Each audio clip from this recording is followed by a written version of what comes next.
RRBയുടെ junior engineer എക്സാമിന് apply ചെയ്തിട്ടുള്ള ഉദ്യോഗാർത്ഥികളാണെങ്കിൽ നിങ്ങൾ ഈ വീഡിയോ പൂർണ്ണമായിട്ടും കാണാം. അപ്പോൾ ഇനിയും അപ്ലൈ ചെയ്യാത്ത ഉദ്യോഗാർത്ഥികളാണെങ്കിൽ എത്രയും പെട്ടെന്ന് അപ്ലൈ ചെയ്തിട്ട് നിങ്ങളുടെ പ്രിപ്പറേഷൻ സ്റ്റാർട്ട് ചെയ്യേണ്ടതായിട്ടുണ്ട്.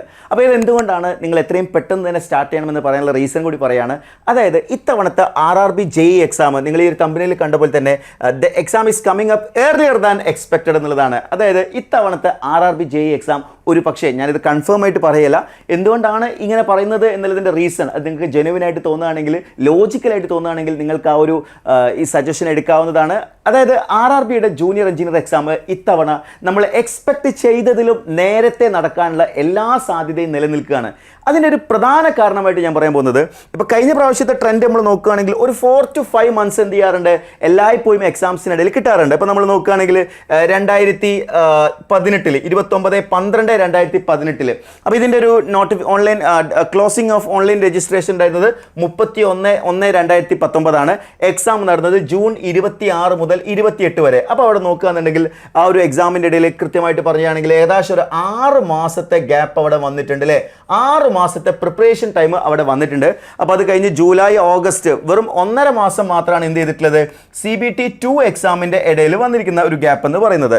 എന്നാൽ കഴിഞ്ഞ പ്രാവശ്യം 30/7/2024 ഇതിൻ്റെ ഒരു ക്ലോസിംഗ് ഓഫ് ഓൺലൈൻ രജിസ്ട്രേഷൻ 29/8/2024 അതായത് ഓഗസ്റ്റിലാണ് എന്ത് ചെയ്തിട്ടുണ്ടായിരുന്നത്, ലാസ്റ്റ് ഡേറ്റ് ഓഫ് അപ്ലിക്കേഷൻ ഉണ്ടായിരുന്നത്. സെപ്റ്റംബർ, ഒക്ടോബർ, നവംബർ, ഡിസംബർ പകുതിക്ക് ശേഷം ഏകദേശം ഒരു 4.5 മാസം ഇവിടെ എന്ത് ചെയ്തിട്ടുണ്ട്, എക്സാമിൻ്റെ ഇടയിൽ വന്നിട്ടുണ്ട്.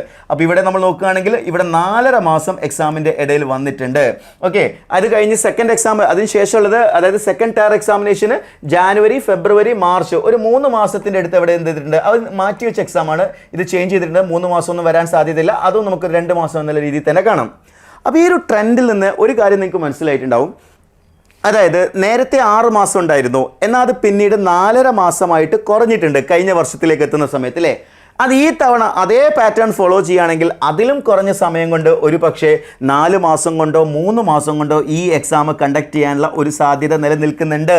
ഓക്കെ, ഇത് മാത്രമല്ല ഈ എക്സാം നേരത്തെ കണ്ടക്ട് ചെയ്യാൻ സാധ്യതയുണ്ട് എന്ന് പറയാൻ കാരണം രണ്ടാമത്തെ റീസൺ കൂടി നിങ്ങൾ മനസ്സിലാക്കുക. ഈ രണ്ടാമത്തെ റീസൺ കൂടി മനസ്സിലാക്കുന്ന സമയത്താണ് ഇത് എത്രത്തോളം എക്സാം നേരത്തെ വരും എന്നുള്ള ആ ഒരു പോയിന്റിലേക്ക് നമുക്ക് എത്താൻ കഴിയാം.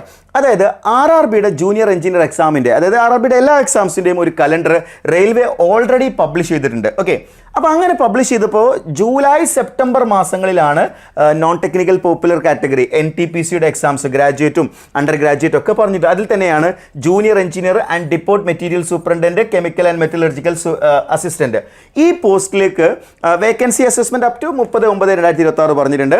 അപ്പോൾ ഇതിൻ്റെ intending of vacancies in OARMS after approval May, ജൂണിൽ പറഞ്ഞ് പ്രപ്പോസൽ ഫോർ ഡ്രാഫ്റ്റ് CN ജൂണിൽ പറഞ്ഞിട്ടുണ്ട്.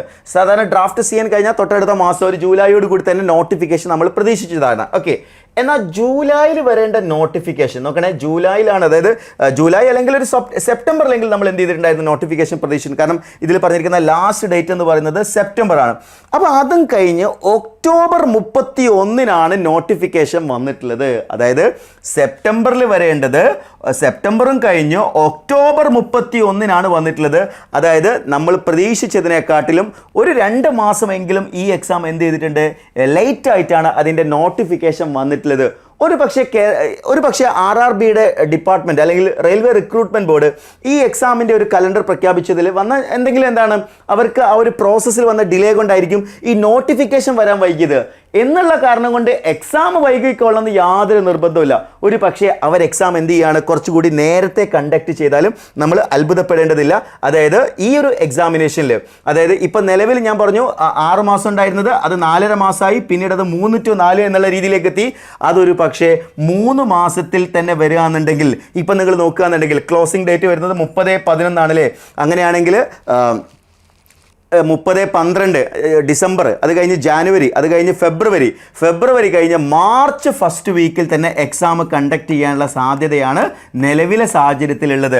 അതായത് എക്സാമിൻ്റെ ഇടയിലുള്ള ആ ഒരു നോട്ടിഫിക്കേഷൻ വന്ന് എക്സാമിലേക്കുള്ള ദൂരം വളരെ കുറയാനുള്ള സാധ്യതയുണ്ട്. ഇത് കൃത്യമായിട്ട് മനസ്സിലാക്കിയിട്ടില്ലെങ്കിൽ എന്താണ് ഒരു അപകടം എന്ന് പറഞ്ഞുതരാം. ഈ 6 മാസം എന്ന് പലപ്പോഴും നിങ്ങൾ തെറ്റിദ്ധരിക്കുന്നത്, ഈ ഒരു 6 മാസം നിങ്ങൾ ഒരിക്കലും ഒരു ക്ലിയർ ഇൻഡിക്കേഷൻ ആയിട്ട് കാണരുത്. അതിൻ്റെ കാരണം ഈ ഒരു സമയം എന്ന് പറയുന്നത് കൊറോണയുടെ ആ ഒരു സമയമാണ്. സ്വാഭാവികമായി സ്വാഭാവികമായിട്ടും അതിൻ്റേതായിട്ടുള്ള ഡിലേ റെയിൽവേയുടെ എല്ലാ പ്രോസസ്സിലും നടന്നിട്ടുണ്ട്. അപ്പോൾ അത് തന്നെയായിരിക്കും ഇവിടെ സംഭവിച്ചിട്ടുണ്ടാവുക. എന്നാൽ ഇപ്പോൾ അതങ്ങനെയുള്ള യാതൊരു ഇഷ്യൂസും ഇല്ലാത്തത് കൊണ്ട് തന്നെ എന്ത് ചെയ്യാൻ സാധ്യതയുണ്ട്? എക്സാം നേരത്തെ വരാൻ സാധ്യതയുണ്ട്. ഇനി എക്സാം നേരത്തെ വരാൻ സാധ്യതയുണ്ട് എന്ന് പറയാനുള്ള മൂന്നാമത്തെ കാരണം, ഇപ്പോൾ 2 കാരണങ്ങൾ ഞാൻ പറഞ്ഞു. ഒന്ന്, ഈ ട്രെൻഡ് ഫോളോ ചെയ്യുന്നത് നോക്കുകയാണെങ്കിൽ നിങ്ങൾക്ക് മനസ്സിലാവും. 2, അവരുടെ കലണ്ടർ പ്രകാരം നോട്ടിഫിക്കേഷൻ ഡിലേ ആയിട്ടുണ്ട്, അതുകൊണ്ട് എക്സാം ഡിലേ ആവണമെന്ന് യാതൊരു നിർബന്ധമില്ല, എക്സാം നേരത്തെ ആവാം. അതേപോലെ മൂന്നാമത്തെ കാരണം എന്ന് പറയുന്നത്, അതുകൂടി നിങ്ങൾ മനസ്സിലാക്കി വെക്കുക, റെയിൽവേ എക്സാംസുകൾ ഇനി മുതൽ എല്ലാ വർഷവും കണ്ടക്ട് ചെയ്യുന്ന റെയിൽവേ ഓൾറെഡി അനൗൺസ്ഡ് ആണ്. അപ്പോൾ സ്വാഭാവികമായിട്ടും ഈ എക്സാമിൻ്റെ CBT 2 കണ്ടക്ട് ചെയ്യണം, ഡോക്യുമെന്റ് വെരിഫിക്കേഷൻ ചെയ്യാനുണ്ട്, മെഡിക്കൽ എക്സാമിനേഷൻ ചെയ്യാനുണ്ട്. അപ്പോൾ ഈ ഒരു പ്രോസസ്സ് അടുത്ത പ്രാവശ്യത്തെ നോട്ടിഫിക്കേഷൻ്റെ മുന്നേ ആയിട്ട് സംഭവിക്കണം. അതായത് അടുത്ത പ്രാവശ്യത്തെ നോട്ടിഫിക്കേഷൻ ഇപ്പോൾ അവർ പറഞ്ഞ ജൂലൈ സെപ്റ്റംബർ ആണല്ലോ, അടുത്ത ജൂലൈ സെപ്റ്റംബറിൽ തന്നെ ആയിരിക്കും വീണ്ടും ഇതേ പ്രോസസ്സ് റിപ്പീറ്റ് ചെയ്യാൻ അവർ തീരുമാനിച്ചിട്ടുണ്ടാവുക. അങ്ങനെയാണെങ്കിൽ ജൂലൈക്ക് മുമ്പായിട്ട് തന്നെ എന്ത് ചെയ്യണം? ഈ പ്രോസസ്സ് മുഴുവൻ കഴിയണം. CBT 1 കഴിയണം, CBT 2 കഴിയണം, മെഡിക്കൽ എക്സാമിനേഷൻ കഴിയണം, അതേപോലെ തന്നെ ഡോക്യുമെന്റ് വെരിഫിക്കേഷനും. അപ്പോൾ അതിനിടയിൽ നമ്മൾ ടോട്ടലി ഒരു 6 മന്തേ നമ്മുടെ മുന്നിലുള്ളൂ. അപ്പോൾ ഈ 6 മന്തിനുള്ളിൽ first tier exam, second tier exam, medical examination and document verification, ആ ഒരു രീതി തന്നെ കണ്ടുകൊണ്ടായിരിക്കണം നിങ്ങളുടെ പ്രിപ്പറേഷൻ. അതല്ലാണ്ട് നിങ്ങൾക്ക് ഒരുപാട് സമയമുണ്ട് എന്നുള്ള രീതിയിൽ നിങ്ങൾ പ്രിപ്പറേഷൻ നിങ്ങൾ കൊണ്ടുപോയി കഴിഞ്ഞാൽ ഒരു പക്ഷേ നിങ്ങൾക്ക് ഇനഫ് പ്രിപ്പറേഷൻ ടൈം കിട്ടാത്തത് കൊണ്ട് നിങ്ങൾ ഈ എക്സാം ഫെയിൽ ആവാനുള്ള സാധ്യതയുണ്ട്. ഇത്തവണ എക്സാം ക്രാക്ക് ചെയ്യേണ്ടത് വളരെ ഇമ്പോർട്ടൻ്റ് ആയിട്ടുള്ള കാര്യമാണ്. എന്തുകൊണ്ടെന്ന് വെച്ച് കഴിഞ്ഞാൽ ഒരു പക്ഷേ നിങ്ങൾക്ക് എല്ലാവർക്കും അറിയാം, ഇനി RRB ഇയർലി ആണ് എക്സാംസ് കണ്ടക്ട് ചെയ്യാൻ പോകുന്നത്. അപ്പോൾ ഈ ഒരു വർഷമുള്ള വേക്കൻസി അത്രത്തോളം ചിലപ്പോൾ അടുത്ത വർഷം വന്നോളന്നില്ല. അതുകൊണ്ട് ഈ വർഷം നിങ്ങൾ കൃത്യമായ പ്രിപ്പറേഷനോടുകൂടി മുന്നോട്ട് പോകുകയാണെങ്കിൽ നിങ്ങൾ ആഗ്രഹിച്ച ഒരു ഗവൺമെൻറ് ജോലിയിലേക്ക് നിങ്ങൾക്ക് എത്താൻ പറ്റും. അപ്പോൾ എങ്ങനെയാണ്? നേരത്തെ പഠിച്ചു തുടങ്ങിയല്ലേ. കഴിഞ്ഞ പ്രാവശ്യം കേരളത്തിൽ ഏറ്റവും കൂടുതൽ RRB ജൂനിയർ എഞ്ചിനീയേഴ്സിനെ സൃഷ്ടിച്ചെടുത്തുള്ള പ്ലാറ്റ്ഫോമാണ് എൻട്രി ആപ്പ് എന്ന് പറയുന്നത്. 25ലധികം ഉദ്യോഗാർത്ഥികൾ ഇന്ന് RRB junior engineer post clear ചെയ്തിട്ടുണ്ട്. അപ്പോൾ അടുത്ത തവണ എൻട്രിയോടൊപ്പം നിങ്ങൾ ഈ പോസ്റ്റ് ക്ലിയർ ചെയ്യാൻ ആഗ്രഹിക്കുന്നുണ്ടെങ്കിൽ താഴെ കൊടുത്തിരിക്കുന്ന ഗൂഗിൾ ഫോം ഫില്ല് ചെയ്യുക, അതേപോലെ സ്ക്രോൾ ചെയ്തിരിക്കുന്ന നമ്പറിൽ കോൺടാക്ട് ചെയ്താലും ഞങ്ങളുടെ ടീം നിങ്ങളുമായിട്ട് കോൺടാക്ട് ചെയ്യുന്നതായിരിക്കും. അപ്പോൾ എങ്ങനെയാണ്? പഠിച്ചു തുടങ്ങല്ലേ. Wish you all the best.